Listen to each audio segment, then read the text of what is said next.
Good morning, everyone. Today I'm doing a growing space garden tour. I say growing space because there's so many spaces that I've been working on to try and grow not only food but flowers for the bees, our new beehive, and also just nice, maybe medicinal things, I guess you'd call them.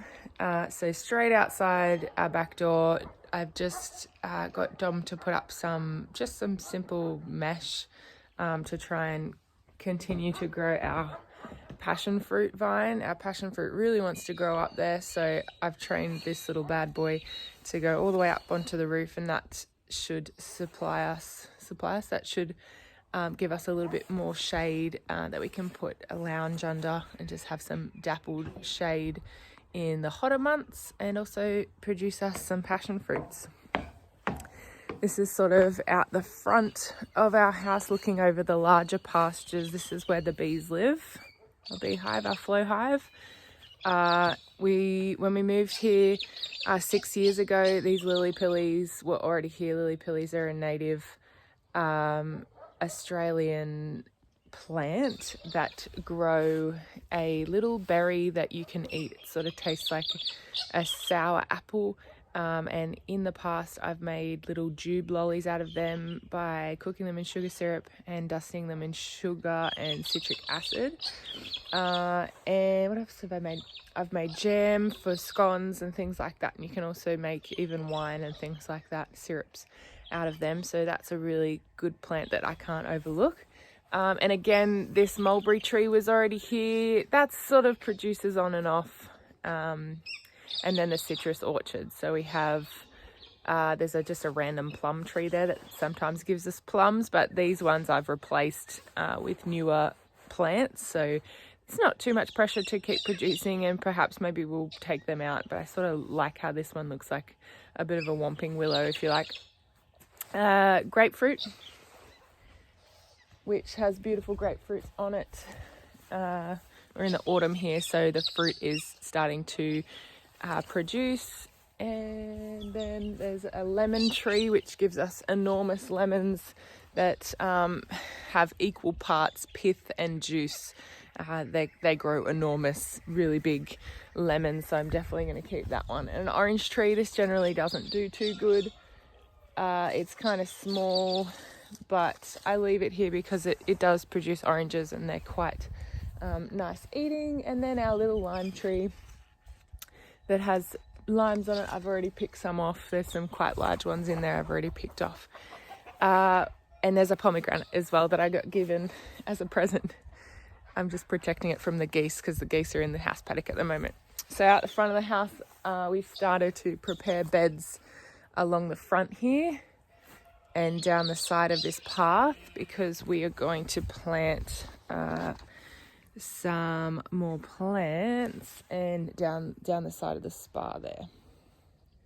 Down the side of the spa there, I'm just going to down the side of the spa there. So this is going to be like a I'm just trying to find like a foxtail grass that I can use in flower arrangements. So I want some big grasses here that produce large tufts of flowers that I can use in arrangements. This here along the front, this is sort of quite a shaded, cool, wet area, and so I want to put hydrangeas here.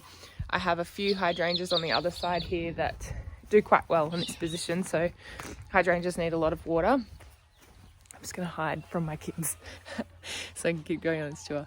Uh-oh.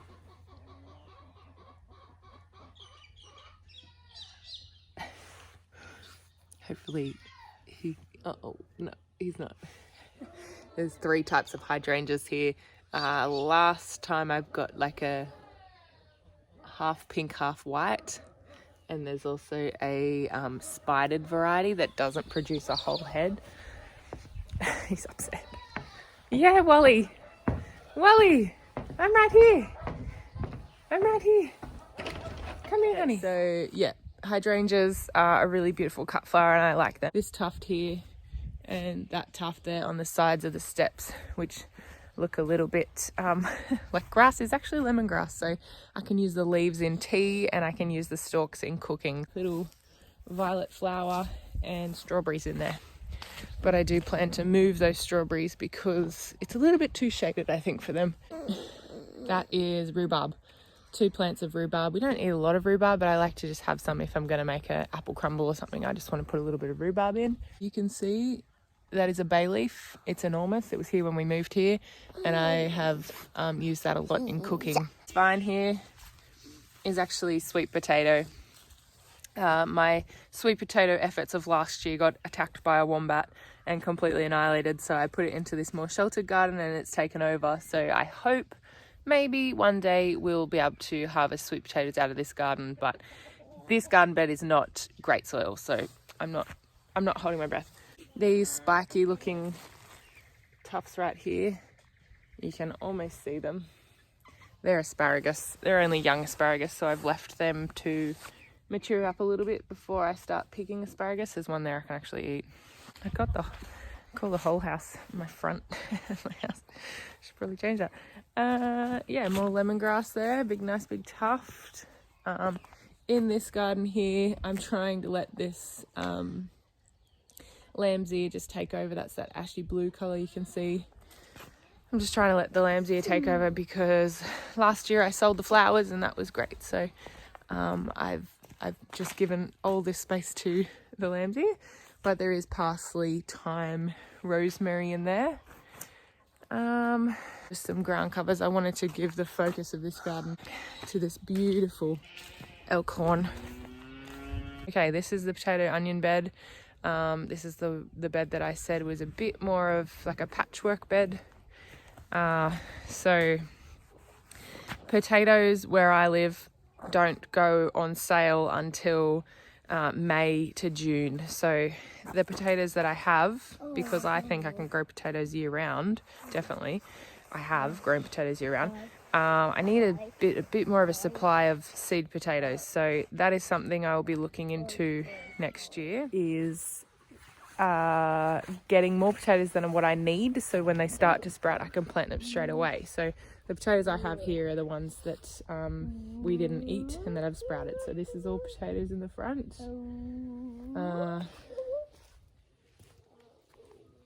Then red onions and brown onions just for storing. They're sprouting up. You can see they're going to go really well. And then there's a big row of garlic. You can see a few have started to pop up. There's a little green sprout there that started to pop up.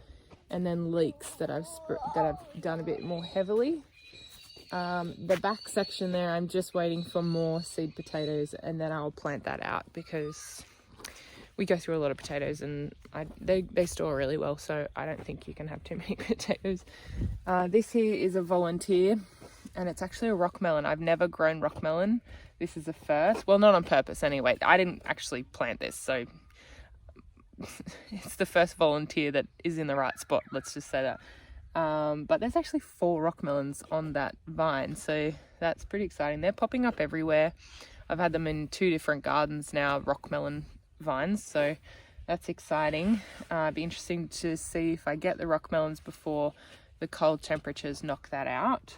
I did mention before that we don't actually have really hard frosts.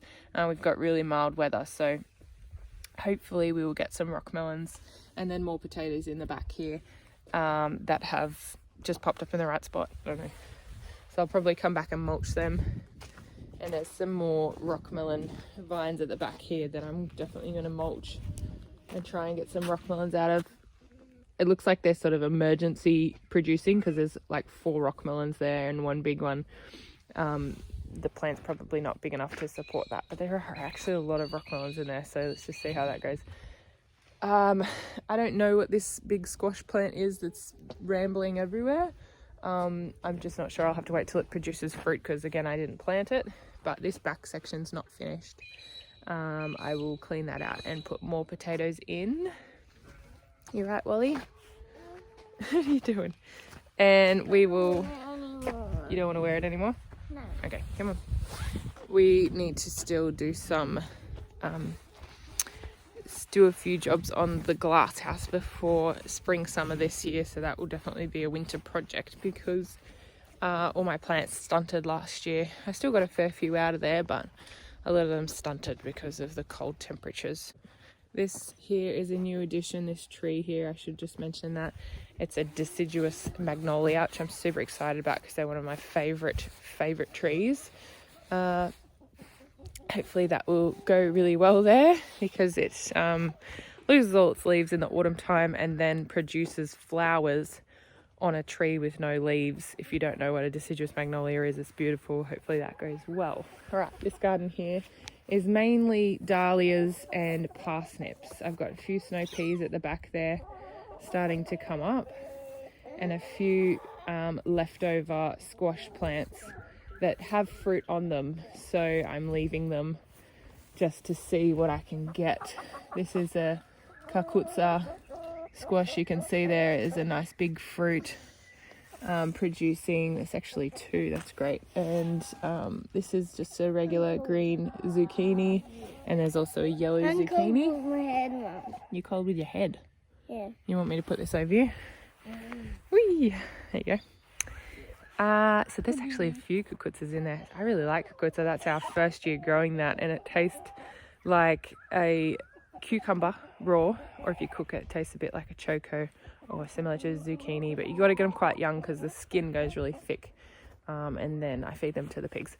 So yeah, lots of parsnips in here. I'm just trying to protect from the dog jumping in here trying to get to the chickens, Chili, so I don't want to wreck the parsnips, but I'm just trying really hard to protect the poor little things.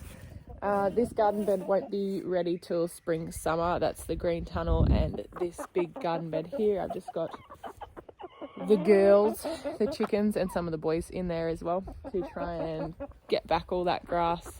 There are still some squash vines that, again, I'm just waiting for the fruit to develop so I know what they are, but they should be a good source of food too. Next year, spring, summer next year, I do plan to find some more tubers of these dahlias. This is my second year with these dahlias, and I've had great success growing them out of a tuber. You can grow them from seed as well, but they're a lot quicker if you grow them from a tuber, meaning like a potato, right? You put that in the ground and the plant will grow from that, and you can take them out and move them around. You can also separate them and create more plants that way. So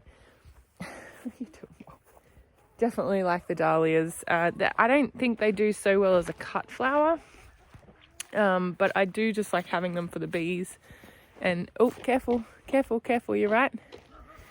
Oh, look at your Ugg boots, they're all wet. Come on, let's finish this up. I gotta milk Maggie. Yeah, I really do like the dahlias, and they can come in some really spectacular colors, and also some just plain colors that you might use as flower arrangements for weddings and things like that. So I'm interested to explore that a little bit more. All right, we're going to move over here to the main garden now. This is the garden that is the youngest, and it's already been producing great. It's probably 5 to 6 months old now. You're right, come on. And it's so one side is the orchard side and the other side is the garden side, and so let's go and have a look. All the gardens are fairly close to the house. In permaculture zoning, normally you would have, I believe, your potatoes, your onions and garlic and things like that. You don't visit much further away from your house, but that's just how it is. I've just put them there. Okay, so this side is orchard side. There's a fair few trees, macadamias. All those little ones there are macadamias we sprouted from the adult trees. These two are macadamia trees. And then there's peaches, nectarines, plums, the new mulberry tree, fig tree, just quite immature little trees, but they'll be popping up soon. All this side here running down will run to the end of the paddock, and it will be flowers as well as the larger perennial things that won't move, such as berries. I've got some elderflowers in there. This is the butterfly bush I was talking about. So you can see it produces these beautiful little butterfly-like flowers, and that looks really good in an arrangement. The pineapples won't move. There's 3 of those thriving there, so they won't move. And mint, blackberries, a lot of the plants that won't move. This will run the length of the garden, and I won't turn it over as much as the annual side, if that makes sense. So this side's going really good. I mentioned that I have great success with these shade covers. I've taken them off and you can see that it's great germination. The soil looks really good. It's quite moist. I've got some flowers in the front there, just some little edible flowers. Then I have some shallots in different stages. There's some quite large ones and quite small ones in concession sowing. And then there's a lot of kales, a line of kales there, you can see right there. Coriander and a bit more spinach. Oh my god, it's not liking me holding food. Kales, coriander, spinach, plenty of carrots. We use a lot of carrots in cooking, so plenty of carrots. All the sunflowers are pretty well finished, so I'll have to take them out. There's still plenty of zinnias popping up. I've just been taking the flowers off of them as they grow and the bees get through them, just so they can produce more, and that's been a very, very long crop. I've produced a lot of flowers out of that. Some corn still hanging in there, producing some little corns there that we'll be able to eat. Beetroots, more carrots. These ones are a little bit older. This one here is lemon basil. I've been using this quite a lot this year, and I would like to grow a lot more of this next year. I'm using it as a tea. It's a really nice refreshing tea for the night times, and I've also turned it into a cordial, and it tastes a little bit sort of lemony, basil-y. It's really, really good. Yeah, so plenty of carrots. We're producing plenty of carrots because we use them a lot, so I need them at a few different stages. I need young ones coming up and I need older ones that I'm picking, so lots of carrots. Finishing with some radishes there. I've been giving them to the rabbits. Some really large advanced radishes and some babies. Yeah, honey. I'll just finish this and I'll come inside, okay? Alright, and we'll snuggle up. No, I'm not talking about a snuggle. Oh. I'm talking about a wee. Oh, you did go toilet? Okay. Lots of radishes coming out, and more silver beet spinach popping up. And these are the rows that I'm working towards now. I'm moving into more of a market garden style size. And so I've made these rows, these beds up, so that I can turn the soil over and keep on track of what I'm planting. So heaps of capsicums still producing. You can see there, these are like a little jalapeno size yellow pepper. They're not hot at all, but they are producing quite a fair bit. And there's some larger bell peppers down here. I can show you. Watch out, Brucey. There's some really big bell peppers starting to pop up. Something's eaten that one. And then this side of the bed is also all celery. So hopefully once the capsicums are finished, the celery will pop up. But we'll see how that goes with the cold. Yeah, honey. And then all that backside is still tomatoes. I've named that Tomato Lane because there's just so many tomatoes still popping up. I'm just going to go around you there, well. And this side is like a red heirloom shallot. You can see there I bought as actual seed starts, so there's a lot there. This is all cabbages and cauliflower under these little covers. I need to pull this off and actually start weeding under there. Yeah, I know, Brucey, I know. Get out of there. So there's a lot of different types of cabbages, but I'm gonna have to.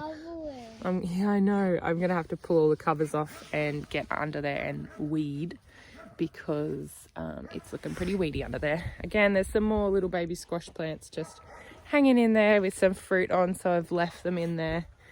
All right, this yesterday I started to make into another row. This side is rocket and this side is carrots. And I've already pulled a few carrots out, but this is what I'm very excited about. This here is Malabar spinach, which I've been trying to grow for a few years, and this year I've got a few plants. It's sort of like it's the red variety. It's sort of a vine that will grow and produce spinach. It's not so much a salad spinach, but more of a cooking spinach. And to cook with it, you can actually thicken soups with it. It has a similar, like, mucilage, I think they call it, from like okra, an okra plant. And so when you cook it, it can be slimy.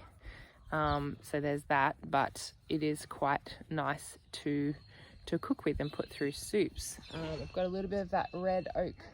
It's not oak, it's a cos, but it's a red lettuce popping up there, quite large plants. And then, so this side of the garden's pumping. It's doing really well, really happy with it. This side under the tree, it's moving a bit slower. The soil isn't as good, and obviously it's quite shaded, so it's not doing as good, but there are a few things popping up. I've still got some silver beet. There's some zinnias. There's some more spinach and things over this side. There's some beans. These are a snake bean.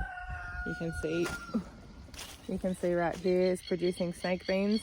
So I'm just going to leave it and just see how it goes. But this side is not going so well. There's a lot of kale over there and a lot of silver beet growing that has a little bit of pest damage from white butterfly, but nothing too crazy.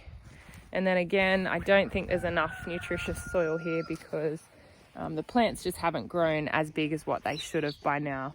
This here is amaranth. It's the red and green variety. And I have used it in flower arrangements and it's quite pretty, but it's definitely not as big as what it should be. Well, we've got to get you inside, kid, before you make my poor dressing gown all dirty. And then this is yesterday's efforts. So this here is, I scratched all the grass off and I put composted cow manure in. I actually hit a water pipe whilst getting the cow manure that I totally didn't even realise was there. So we had to fix that. That sort of ruined the day a little bit, but these little lumps are composted cow manure, and we'll spread that out and give it a rotary hoe. This has not ever been planted, and so I do like to do a no-till sort of system, but come on, Walt, let's go, buddy. We'll go inside now. Come on, Wally. I do like to do a no-till sort of system, but this cow manure will have to be spread out and tilled into the original soil, and then I can plant in there, and that will all be potatoes. So come May, when the seed potatoes are being sold, I want to fill that whole bed up with potatoes because I want enough to get us through maybe spring, summer. Even though I can grow them year round, I don't really want to allocate bed space year round to potatoes. I want to grow other things in that space. Come on, honey. You're right. Come on. So I want to get some potatoes in there and enough to spring summer us, and then grow something else in there. But that bed will go the whole length of this paddock. That's just being started. This here is like a paper daisy, isn't it? So beautiful. It closes up in the morning time, and then as the sun comes out, they'll open up. So pretty. Eddie picked that. Eddie put that in. And that's the elderflower there. They're going really good. This middle garden's going great guns. Everything's growing really big. This was pig manure from the pig pen. Pretty raw. Just put it on the ground. I scratched the grass up, put the dirt on the ground, and started growing in it. And it's growing really well. I'm really happy with the way this garden is growing. That's about it, guys. That's what goes up. It's coming up. Yeah, that's about it. We're growing heaps of food. I'm really excited because there's just so much food around and different bits and pieces. So I wanted to give you guys a quick go around, a quick glimpse on what's growing and what's happening. And I might get this boy inside and get him nice and cozy and warm. Thanks for hanging out with us, guys. I'll see you next time.